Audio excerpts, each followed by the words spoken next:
लोकसभा चुनाव का परिणाम आए हुए 1 महीने से ज़्यादा का समय हो गया। अनुप्रिया पटेल ने अभी आरक्षण का मुद्दा क्या उठाया था, अब डॉक्टर संजय निषाद ने भी मुद्दा उठा दिया है और सबसे पहला मुद्दा बुलडोज़र को लेकर है। बुलडोज़र को लेकर जो उन्होंने कार्रवाई पर और नौकरशाहों पर सवाल उठाए हैं, उस पर बात कर लेते हैं। डॉक्टर संजय निषाद हमारे साथ खुद हैं, कैबिनेट मंत्री हैं यूपी के। और डॉक्टर साहब, क्या लगता है बुलडोज़र की कार्रवाई पे आपने सवाल उठाया? नहीं, गरीबों पर बुलडोजर नहीं चलना चाहिए। और मैं ये कह रहा हूँ कि अधिकारी कुछ मैंने पहले भी कहते रहे हैं, वो तो जब से मैं आए भाजपा के साथ तब से मैं कहता हूँ कि कुछ ऐसे अधिकारी हैं, ढेर सारे अधिकारी तो अच्छे हैं, तभी तो हम उत्तर प्रदेश सर्वोत्तम करते हैं, लेकिन कुछ अधिकारी ऐसे हैं, मुख्यमंत्री को धन्यवाद दूंगा, जो पकड़े जाते हैं, जांच कराते हैं, उनके खिलाफ कार्रवाई भी करते हैं।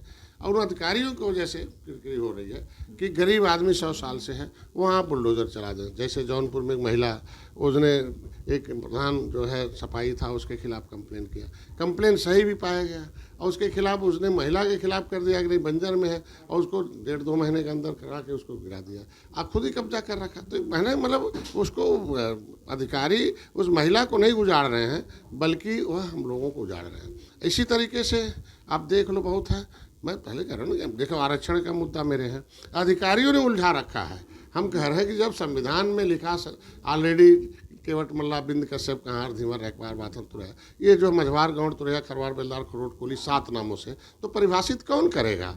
आज के दिन हमें राज्यपाल ने निकाल रखा है जो है अनुसूचित जाति की सूची से, तो ये पिछड़ी में भी नहीं है, तो प्रमाण पत्र क्यों ऐसा पिछड़ा का उनको बना रहे हैं? तो अधिकारी ऐसे उलझा रहे हैं। दिशा निर्देश दे दिया, आरजीआई ने एक्सेप्ट कर लिया। अयोध्या में क्या लगता है, जो बुलडोजर की कार्रवाई हुई उसका परिणाम भुगतना पड़ा? जो चुनाव है, लोकसभा के चुनाव में जो परिणाम है, कारण है, बुलडोजर ही नहीं है, कई कारण है। उसमें एक कारण ये भी हो सकता है कि कुछ जगहों पर लोगों को विस्थापित करना पड़ा विकास के लिए, लेकिन उनको ध्यान से स्थापित नहीं कर मिला, लगता उनको रिएक्शन करा के उनको गुस्सा मतलब लेने का वोट काम किया गया। तो आगे मेरा मतलब मानना है कि हम लोग इस पर चिंतन कर रहे हैं कि अब किसी को भी विस्थापित करना हो तो पहले स्थापित किया जाए उसको शुद्ध से, और फिर संतुष्ट करके फिर उसको किया जाए, क्योंकि हम लोगों की जिम्मेदारी बनती है कि वो सभी लोग हमारे हैं, सबके लिए हम लोग आए हैं और सभी लोग शांति से, सुख से और समृद्धिशाली बने। क्या लगता है नौकरशाह जो हैं वो बेलगाम हो गए? आपने आरोप लगाया कि कुछ नौकरशाह जो हैं उनके अंदर हाथी और साइकिल है। अरे कुछ का मतलब आपके सामने उदाहरण, आप तो गोरखपुर के हैं, मैं गोरखपुर का हूँ। पिछला चुनाव हुआ था जिला पंचायत का, यहाँ 2 जिला पंचायत निषाद जीते थे, लेकिन अधिकारी जो है सफाई था और उसने जो हारे हुए को प्रमाण पत्र दे दिया। जब हमारे लोगों ने उसमें आंदोलन किया, तो फिर दिन भर जांच हुआ और शाम को फिर उसका प्रमाण पत्र बदला गया। उसने चुनाव आयोग के साइट पर भी डाल दिया था, तो उससे पूछा गया भाई कैसे, उन्होंने कहा भाई हम तो सरकार लाएंगे, फिर जो मुकदमा होगा ख़त्म कर जाएंगे। तो इसके मतलब कुछ अधिकारी ऐसे हैं कि जिनके मन में है कि हम लोग उल्टा पुल्टा अपने लोगों के लिए करते रहेंगे और जो मुकदमे आएंगे उस समय ख़त्म हो जाएंगे। तो ये चीज़ें हैं कि लोग इसका जीता जागता उदाहरण है। तो ऐसे कुछ लोग हैं जो हमारे इस आज के दिन में जो वोट खराब कर रहे हैं, समाज के साथ अत्याचार मतलब उन्होंने जो न्याय संगत होना चाहिए वो नहीं कर रहे हैं। इसके वजह से कुछ लोग ऐसे हैं जिसको चिन्हित किया जाना चाहिए, उनके खिलाफ कार्रवाई होनी चाहिए। आप किसी का नाम लेंगे, कोई नौकरशाह का नाम लेंगे जो इस तरह के हैं जिनके अंदर साइकिल और हाथी है? भाई हमने बता दिया ना, इलेक्शन के समय बुलडोजर चलाने की क्या जरूरत था जौनपुर में? आज के दिन में इस तरह के बहुत अधिकारी हैं। जैसे अभी संत कबीर नगर में मैं अभी आया तो घेर लिया लोगों ने, पूछा क्या मामला है? क्या था कि वो साहब आप 4 दिन पहले नाव चला रहे, मछली मार के आ रहे थे और मुसलमानों ने मछली के लिए झगड़ा किया और मार दिया। अब मारपीट किया, हम लोगों को वीडियो दिखाया हाके की मार। फिर जब मैं थाने में गया तो थाने में सिपाही ने भी मार दिया और ज़बरदस्ती उसे समझौता करा दिया। समझौता जब हो गया तो ये जो छूट के गए, मतलब एक पक्ष को बैठा लिया, बाद में समझौता करा दिया। लोग तो कहते हैं कि पूरा हो जाने दीजिए। और फिर पता चला कि वो हाकी मारने वाले, दूसरे तीसरे दिन फिर हाकी, उसी के हाकी से उसी को चोट लग गया मुस्लिम को, और उसके बाद उनका मुकदमा दर्ज कर दिया। अब उल्टे ही मुकदमा दर्ज हो गया बेचारे, ये मार भी खाए मुकदमा भी दर्ज हो जाए और सिपाही थाने में बंद कर। तो ये सब गलत है। इस तरीके से लोग बहुत हैं जो अंदर से इस तरीके से वोट खराब कर रहे हैं। मतलब क्या लगता है जो बुलडोजर की आप बात कर रहे हैं, तो नौकरशाह का बुलडोजर मानते हैं आप? लोग तो कहते हैं कि योगी बाबा का बुलडोजर चल रहा है, तो क्या लगता है योगी बाबा का बुलडोजर गलत चला या नौकरशाह गलत चला? देखिए, जो बुलडोजर चलाया वो अच्छा था, अच्छा है भी। माफिया के होना चाहिए, जो कब्जा किया होना चाहिए, दहशतगर्द होना चाहिए, जो इस तरीके का काम किया होना चाहिए, और उसका फ़ायदा भी है मिला।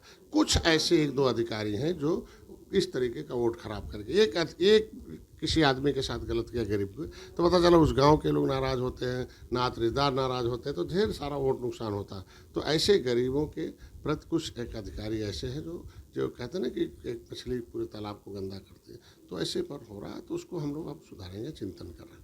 अच्छा डॉक्टर साहब, अगर बात करें, केशव मौर्य ने कहा था चुनाव के टाइम पे कि भाजपा संगठन बड़ा है या सरकार, कौन बड़ा, आप क्या मानते हैं?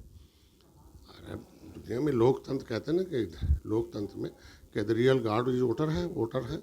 आज के दिन में जो राजनीति की शक्ति सबसे ज़्यादा शक्तिशाली है।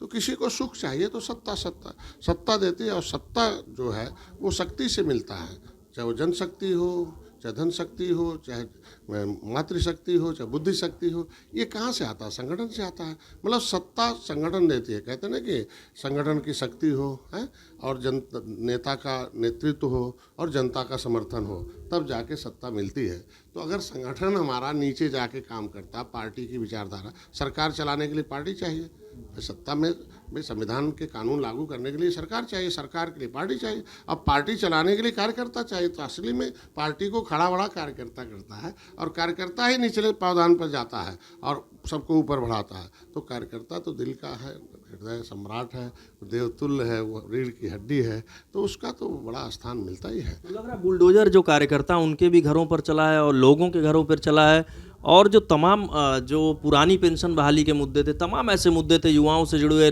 बेरोजगारी का मुद्दा था, तो लग रहा है नुकसान उठाना पड़ा है बीजेपी या संगठन की वजह। कुछ ऐसे मुद्दे हैं जिसपे जो अधिकारी बैठे बैठे सरकार का नुकसान पहुंचा, उनको वो चाहते हैं कि पहले जैसे भ्रष्टाचार था, और जब योगी जी हट जाए तो फिर भ्रष्टाचार करेंगे, हम लोग दूसरी सरकार लाएंगे। कुछ ऐसे लोग हैं जो काम सुलझ सकता है वो सुलझ, जैसे मेरे आरक्षण का मुद्दा सुलझ सकता है, लेकिन वो उसको अधिकारी उलझाए रहते हैं, क्योंकि संख्या क्या है, लेदरमैन की अधिक है, वाशरमैन की अधिक है, तो काहे फिशरमैन को आने देंगे?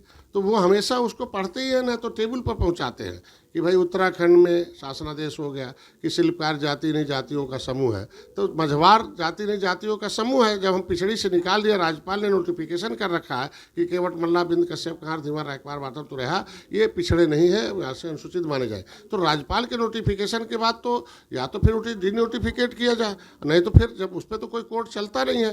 कोर्ट ने हमें 80 होने नहीं दिया क्योंकि वो गैर संवैधानिक था। तो जब यही अधिकारी थे ना कि जब नहीं होना था यहाँ से 80, तो क्यों जो है सपा को इस तरीके का काम किया, केंद्र से होना। और केंद्र में जब दिशा निर्देश देख लीजिए कैसे अधिकारी हैं। माननीय योगी जी को धन्यवाद दूंगा कि हमारे मुद्दे को उठाते रहे। उन्होंने आरजीआई से गाइडलाइन मांगा कि भाई आरजीआई आप इनसे बताओ कि ये डॉक्टर संजय कहते हैं कि भाई 1961 में हम 70 लाख थे, हम केवट मल्ला मझवार हमारी गिनती अनुसूचित जात में नोटिफिकेशन है, इसका दिशा निर्देश दीजिए हमें तत्काल। अब दिशा निर्देश मांगा आरजीआई से, तो आरजीआई को दिशा निर्देश उत्तर प्रदेश सरकार को देना चाहिए। उसने कहाँ भेज दिया? उसने भेज दिया सामाजिक न्याय मंत्रालय को कि मुद्दा उनका हाल है, लेकिन हमारे यहाँ लिखा हुआ है, इनकी गिनती 1961 में हुई, किताब में है, छपा हुआ, ये ऑलरेडी 1961 में गिनती हुई थी। जब हमारी गिनती हुई अनुसूचित में, तो अनुसूचित जाति को पिछड़े में डालना अनकॉन्स्टिट्यूशनल है। ये तो डिसाइड अधिकारी करेंगे ना। तो ये 18 लग रहा है ये आरक्षण का मुद्दा है, लेट हो रहा है। और इसी तरह अगर बात करें बुलडोजर की कार्रवाई से, मानते हैं कि लोकसभा चुनाव में बीजेपी और जो घटक दल है उनको नुकसान उठाना पड़ा है। ये भी कुछ जगहों पर ऐसा कारण, लेकिन बहुत ढेर सारे कारण हैं हम लोगों के उसको हारने से। चिंतन हो रहा है और एक एक छोटे छोटे कारणों को दूर किया जा रहा है। उसमें ढेर सारे कारण हैं। वो भ्रम फैलाना, झूठ बोलना। अब सोच सकते हैं कि प्रधानमंत्री का वीडियो जो उन्होंने पत्र पढ़ा था पंडित जवाहरलाल नेहरू ने है आरक्षण के विरोध में कि हम इसका कतई समर्थक नहीं हैं, हम इसके विरोधी हैं, नौकरी में तो और हम हैं, और आयोग लोग उसमें आ जाएंगे नौकरी में। ये पंडित जवाहरलाल नेहरू का भाषण, आगे काट दिया पीछे काट दिया है, अब बीच वाला चला दिया कि हम आरक्षण के विरोधी हैं। तो ये नहीं, ये चुनाव इसको पूरा सुन लीजिए। तो ये अधिकारी क्या कर रहे थे?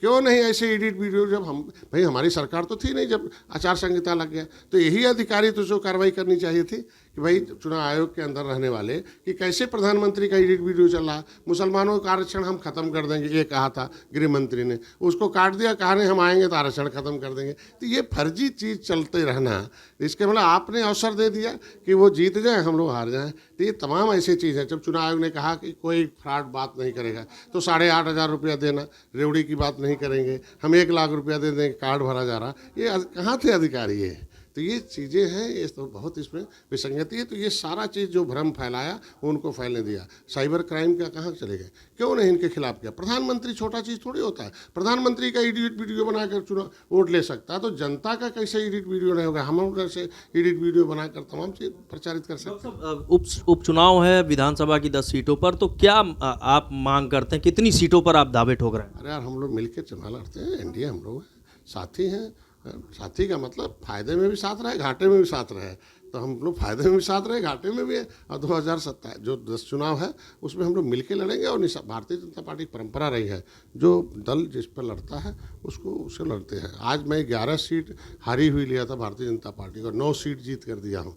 तो आज के दिन में हमसे ज़्यादा कौन है जीत? सीट नहीं बताएंगे? नहीं, सीट हमारी मझवा और कटहरी है, बाकी जितने हैं उस पर सब लोग हमारे काम कर रहे हैं। सब पर हम लोग निषाद पार्टी भारतीय जनता पार्टी के कैंडिडेट को जिताएंगे। 10 में कितनी सीटें मांग रहे हैं? हम तो मांग के हमारी 2 सीटें पहले थी, एक सांसद हो गए और एक कम वोटों से हारे थे वे। हाँ, और कुछ नहीं। तो देखिए, डॉक्टर संजय निषाद हैं और बीजेपी के साथ मिलकर चुनाव लड़ेंगे। जो उपचुनाव है 2 सीटों पर दावे ठोक रहे हैं, लेकिन नौकरशाहों के खिलाफ उन्होंने मोर्चा भी खोल दिया है।